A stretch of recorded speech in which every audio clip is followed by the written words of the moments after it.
Hello again YouTube, and welcome back to Just Get a Tesla. And on today's video I'm going to try and fix my wonky donkey autopilot. If you saw a previous video that I did, sat here having a bit of a rant. The last software update had done all kinds of horrible things to autopilot. Can I fix it?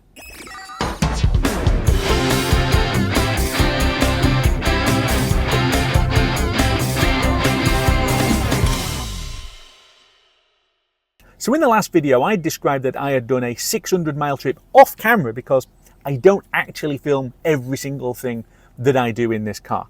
And that having had the new 2025.26 software update, that enhanced autopilot was doing all kinds of crazy things, like a lot of phantom braking, like not being able to maintain the set speed behind a vehicle and just randomly slowing down.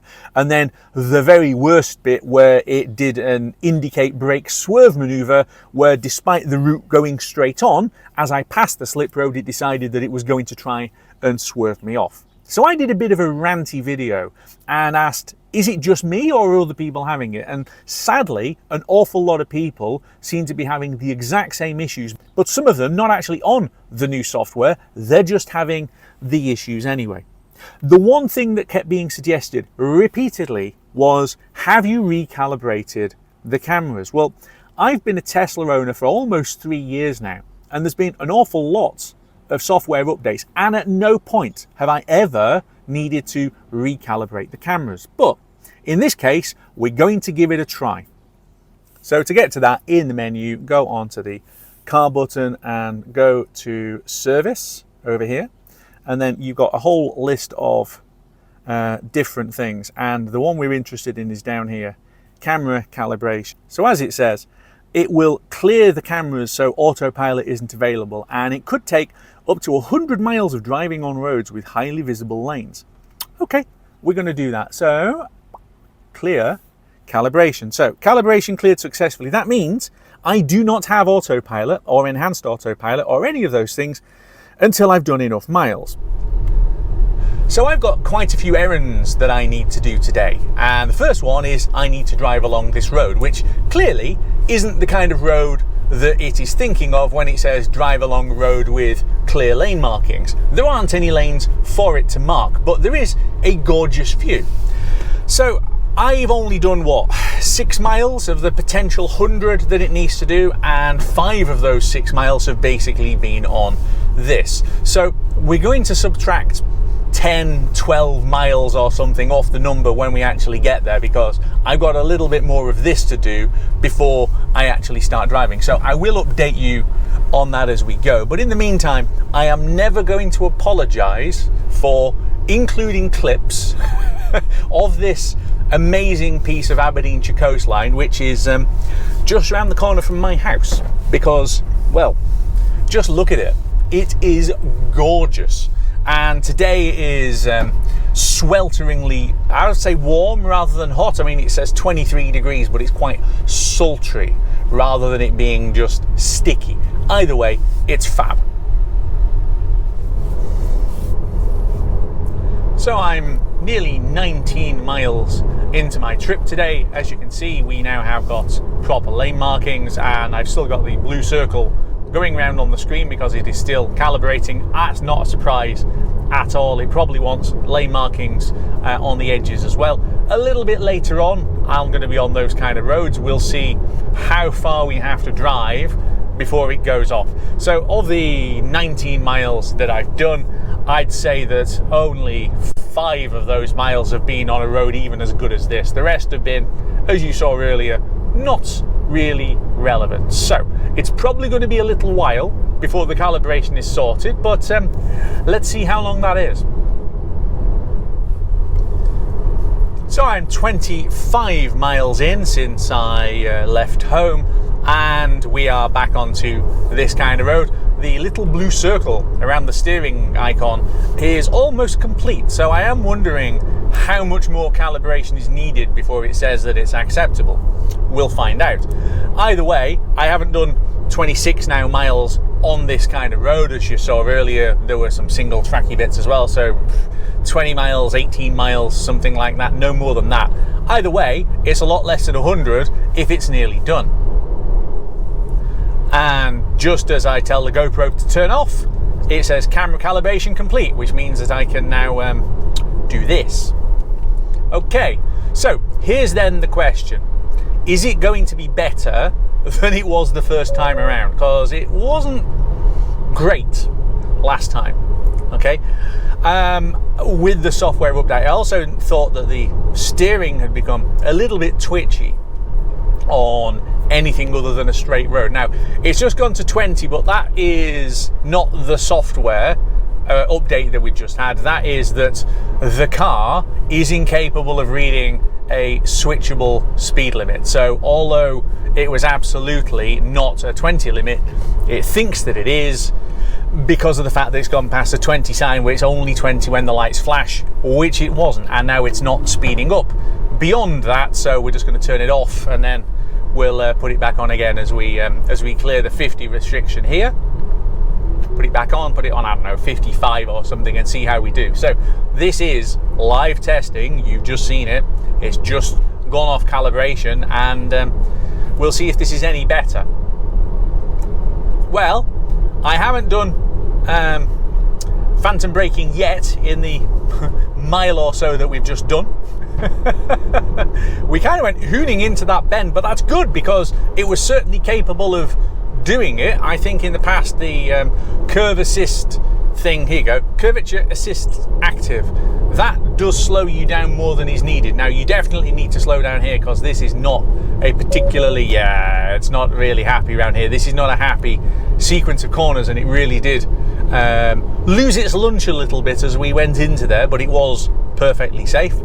And we start climbing up the hill, and it's speeding back up again. Yeah, I had to take over then because I just thought I don't really have any margin of error in case it started pushing the line. So let's go back on and see how we do. I've just realised the map is on north, which it probably doesn't need to be.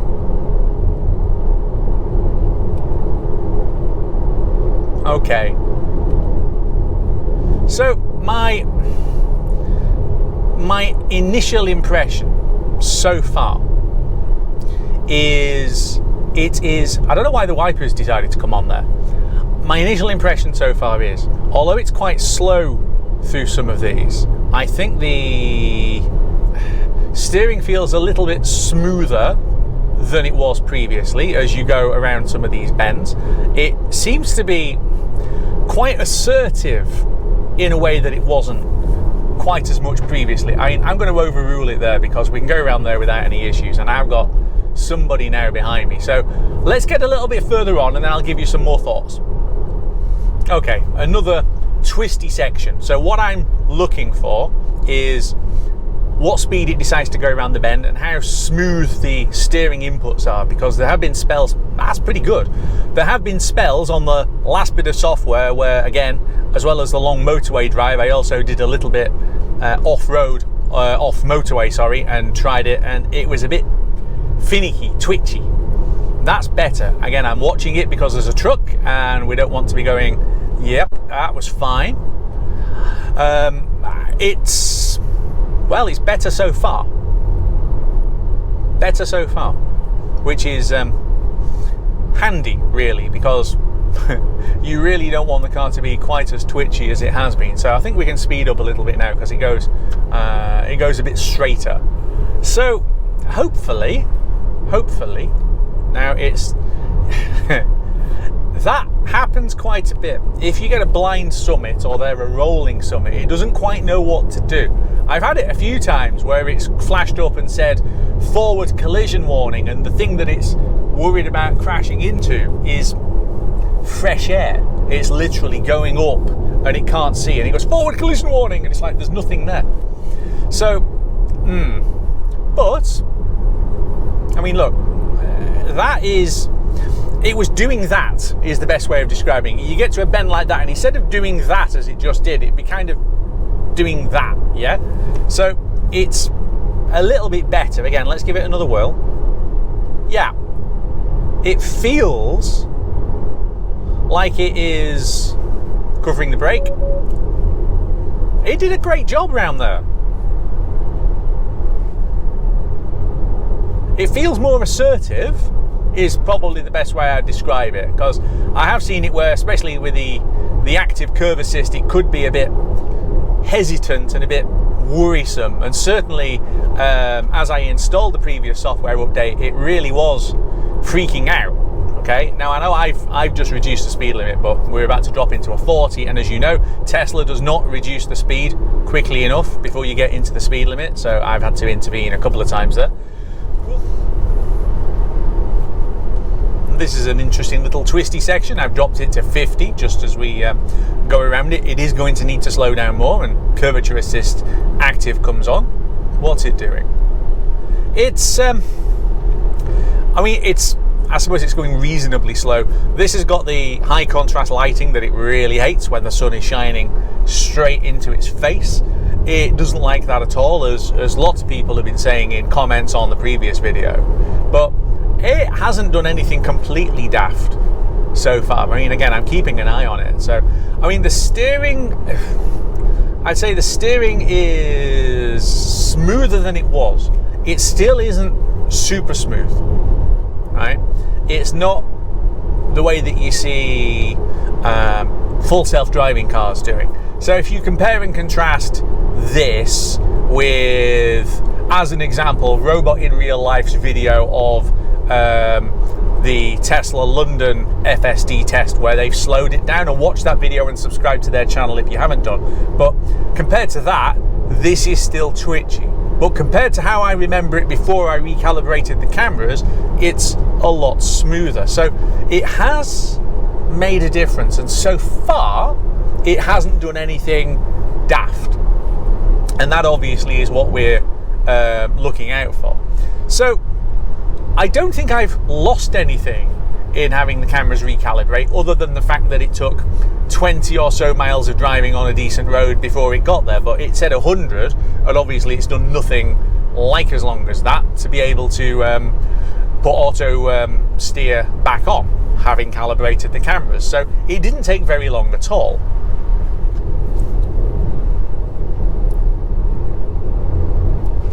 Now, it didn't need to brake like that, because with respect to it, it was miles ahead of me, but it chose to do so anyway. And as you saw there, it braked quite sharply. So we're not exactly cured, are we? It's better, but it's not cured. So I think there's definitely been a purpose in recalibrating the cameras, in that it's not quite as twitchy as it was, and it seems a bit more assertive, and that is probably the latest generation of the software, but it's still doing the stupid stuff like it just did then, which is a bit disappointing, really.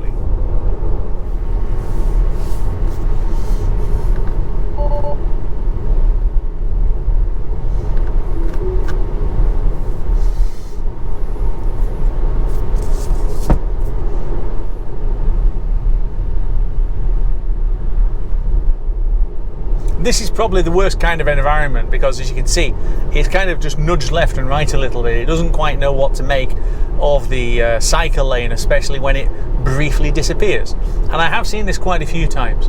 And I don't think it's the camera calibration, it's just the software.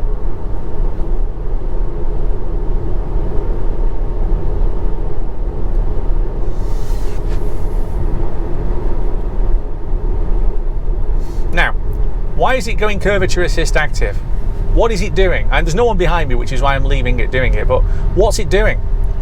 It's gone down to 18 miles an hour in a 40 limit as I'm going straight on. Did you see that?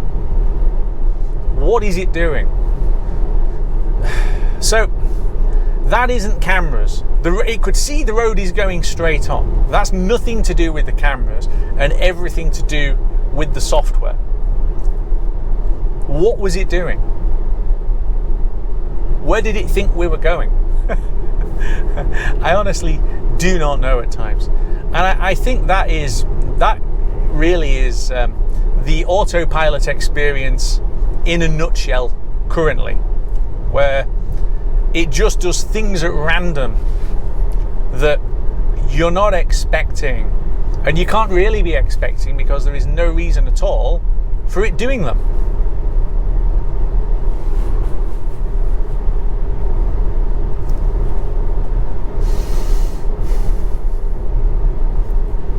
Again, why are we slowing down?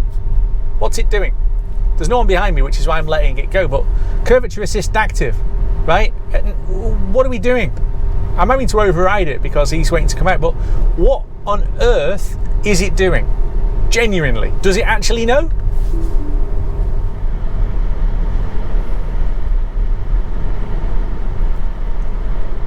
Even I'm not sure what the road markings are on here, but okay.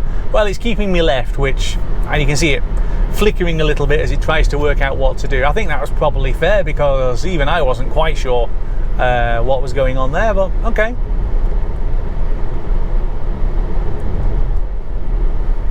Now then, again, what's it doing? Did you see that? He had gone well past when it decided to absolutely slam the anchors on. It's just stupid. Completely stupid and dangerous. That really was dangerous because he absolutely slammed on. Happily, the person behind me was quite a way behind me because otherwise, you know, I might have been collected by him. It's just bloody stupid.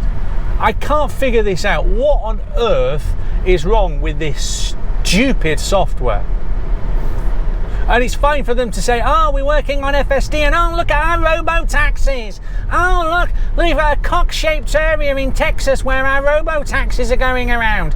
I don't care, Elon. And Elon, this is you, right? You're the idiot coming up with the penis-shaped geo-fenced area for the robo-taxis because you think it's funny, right? This isn't funny. This is what people around the world are experiencing. Like, well, again now, right? Why is it slammed the brakes on so much? He's gone. What is he doing? This is what people around the world are experiencing, yeah? This is our lived experience with Tesla. And for whatever reason, on the recent updates, it has turned into an absolute fiasco. I don't want to use it anymore, right? Certainly not in an environment like this. And I say, oh, well, you shouldn't be using it in an urban environment. Well, I'm showing you how bad it is, right? It does the same thing, by the way, on the dual carriageway where you've got people going across. You can't say, oh, well, it's because you're using it in town. We had exactly the same thing. Far ahead, vehicle goes across the central reservation and is completely clear. And the car has a think about it and then decides to slam the brakes on because it decides to do it. It's just stupid.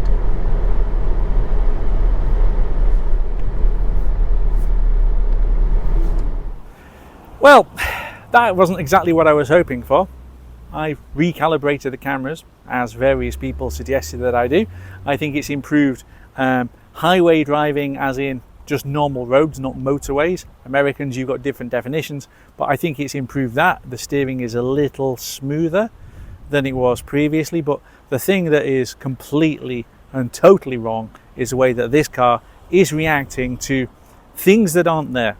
You saw that repeatedly where it's just deciding to slam the brakes on or put curvature assist on when I'm going in a straight line, or reacting to vehicles long after they've gone past, or somebody turns in front of me and it's still braking and braking and braking long after they've gone. There is something seriously wrong with the way that this dumb version of autopilot works. And look, I think this is the point. This car and all of the cars around the world that are running autopilot or enhanced autopilot, they are all running dumb autopilot. All of this AI stuff that Elon Musk has been investing in, all of the amazing learning algorithm stuff that's going on with FSD in America, all of the trials that you're seeing now with FSD being tested in various markets, none of that's on the software that's on this car. This car is like a learner driver on his first lesson, panicking at absolutely everything with the latest version of autopilot. And it's not the cameras, it's the software. And that's quite sad, really. So on that unhappy note, I'm going to leave it there, but please let's keep the conversation going in the comments, because the last video was fascinating with just how many people are having similar issues. So do let me know, and maybe Tesla will fix it, maybe. And I'll see you back here very soon on Just Get a Tesla.